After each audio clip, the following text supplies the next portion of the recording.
L'ombre du passé. Chapitre 1.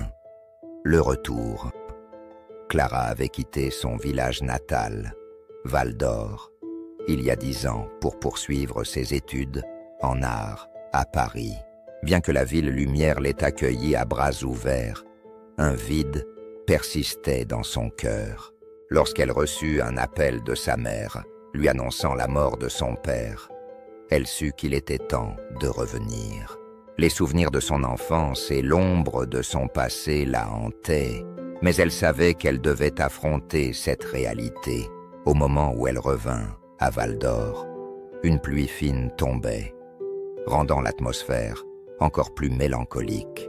En traversant les rues pavées, Clara remarqua à quel point rien n'avait vraiment changé. Mais chaque coin de rue lui rappelait un moment de son enfance. Les rires des enfants jouant au parc, les cris des marchands sur la place, tout lui semblait à la fois familier et étranger. En entrant dans sa maison familiale, Clara sentit un mélange de chaleur et de tristesse. La maison était remplie de souvenirs, mais aussi de l'absence de son père. Son esprit était accaparé par des souvenirs d'enfance. Elle se remémora les histoires que son père lui racontait, surtout celles de l'ombre qui, selon lui, hantait leur village. Chapitre 2. Les contes du village. La nuit, Clara décida de sortir pour se rendre au café local. Elle avait besoin de parler aux habitants, de comprendre ce qui s'était passé pendant son absence. En entrant, elle fut accueillie par des visages familiers, mais marqués par le temps. Les rumeurs sur les événements récents dans le village étaient nombreuses, et Clara ne tarda pas à apprendre que son père avait passé ses dernières années à parler d'une ombre qui rôdait la nuit. Cette ombre, expliqua une vieille amie, Juliette, est une légende dans notre village. On dit qu'elle apparaît à ceux qui ont des secrets à cacher. Ton père croyait qu'elle était réelle. Clara, bien que sceptique, ne pouvait ignorer l'anxiété dans la voix de Juliette. « Que s'est-il passé exactement ?» demanda-t-elle. « Plusieurs villageois ont disparu ces dernières années, » murmura Juliette. Ton père était convaincu qu'ils avaient été pris par l'ombre. Le cœur de Clara se serra. Elle ne savait pas si elle devait croire ces histoires ou non, mais elle avait l'impression qu'elles étaient liées à la mort de son père. Elle se mit à réfléchir aux ombres de son propre passé, à ses peurs, à ses regrets. Clara décida qu'elle devait enquêter davantage sur ces disparitions.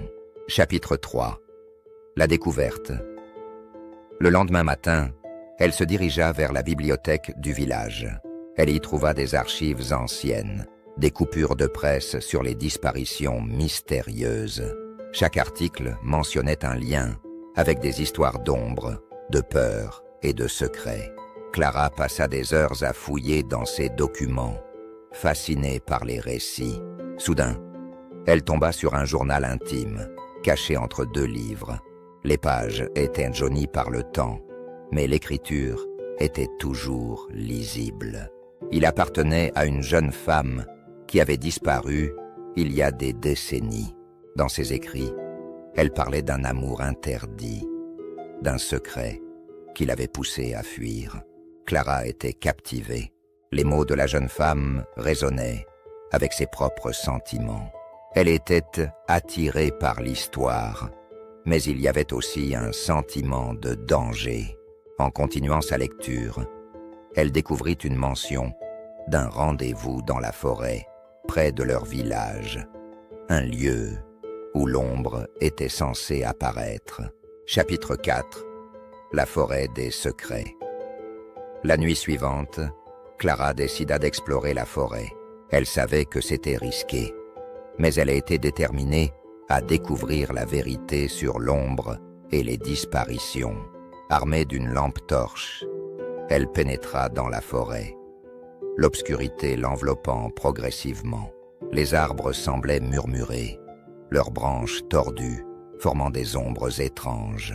Clara sentit une présence Mais elle continua, suivant le chemin que le journal avait décrit. Au fur et à mesure qu'elle s'enfonçait, l'air devenait plus froid et l'atmosphère plus pesante. Puis elle aperçut une silhouette au loin. C'était une femme, habillée de blanc, se tenant près d'un vieux chêne. Clara hésita, mais quelque chose en elle l'attira. Elle s'approcha lentement. À mesure qu'elle se rapprochait, la silhouette se tourna vers elle, révélant un visage familier. C'était la jeune femme du journal. « Pourquoi es-tu ici ?» demanda la femme, sa voix douce mais ferme. « Tu ne devrais pas être ici. »« Je cherche des réponses, » répondit Clara, le cœur battant. « Je veux comprendre pourquoi tant de gens disparaissent. » La femme soupira. « Les ombres se nourrissent des secrets, Clara. Elles veulent nous garder pour elles. Ton père le savait, mais il a été trop tard. » Chapitre 5. Le lien. Clara comprit que cette femme avait été prise par l'ombre, mais elle avait toujours une partie de son histoire à raconter. Ton père était un bon homme, mais il avait ses propres secrets. L'ombre l'a attiré. Quel secret ? Demanda Clara, la peur et la colère se mêlant en elle. Il a caché un amour, une promesse qu'il a faite. Il pensait qu'en le gardant secret, il te protégerait. Mais l'ombre a su. Elle s'est alimentée de sa culpabilité, de sa peur. Clara sentit une boule se former dans sa gorge. Elle réalisa que l'amour de son père n'avait jamais été loin. Il avait été un homme pris entre deux mondes, entre l'amour et la peur. « Que dois-je faire ?» demanda-t-elle, désespérée. « Tu dois briser le cycle, affronter l'ombre avec la lumière de la vérité. Tu dois parler de ses secrets, même s'ils sont douloureux. C'est le seul moyen de te libérer et de libérer ton père. » Chapitre 6. La vérité. Éclairante. Le lendemain, Clara retourna au village, déterminée à révéler la vérité. Elle convoqua une réunion dans la place centrale, invitant tous ceux qui avaient perdu un être cher. « J'ai découvert des vérités sur nos disparitions, » commença-t-elle, la voix tremblante. « Nous devons parler de nos secrets. C'est la seule façon de lutter contre l'ombre qui nous hante. » Les villageois échangèrent des regards perplexes, mais Clara poursuivit. Elle raconta l'histoire de la jeune femme, des secrets que chacun portait en lui. Peu à peu, les histoires commencèrent à émerger. Chaque récit était chargé de tristesse et de regret, mais aussi d'amour. Les villageois réalisèrent qu'ils avaient tous quelque chose en commun, la peur de révéler leur vérité. En partageant leurs histoires, ils apportèrent une lumière dans l'obscurité. Chapitre 7. L'affrontement. Cette nuit-là, Clara et les villageois se rassemblèrent dans la forêt, armés de lanternes. Ensemble, ils marchèrent vers le vieux chêne, là où l'ombre avait pris tant d'âmes. Clara se tenait devant eux, déterminée à affronter l'ombre une fois pour toutes. « Nous ne vous craignons plus », cria-t-elle dans la nuit. « Nous sommes unis et nous apportons la vérité à la lumière. » Une ombre se matérialisa, plus noire que la nuit, se contorsionnant et hurlant.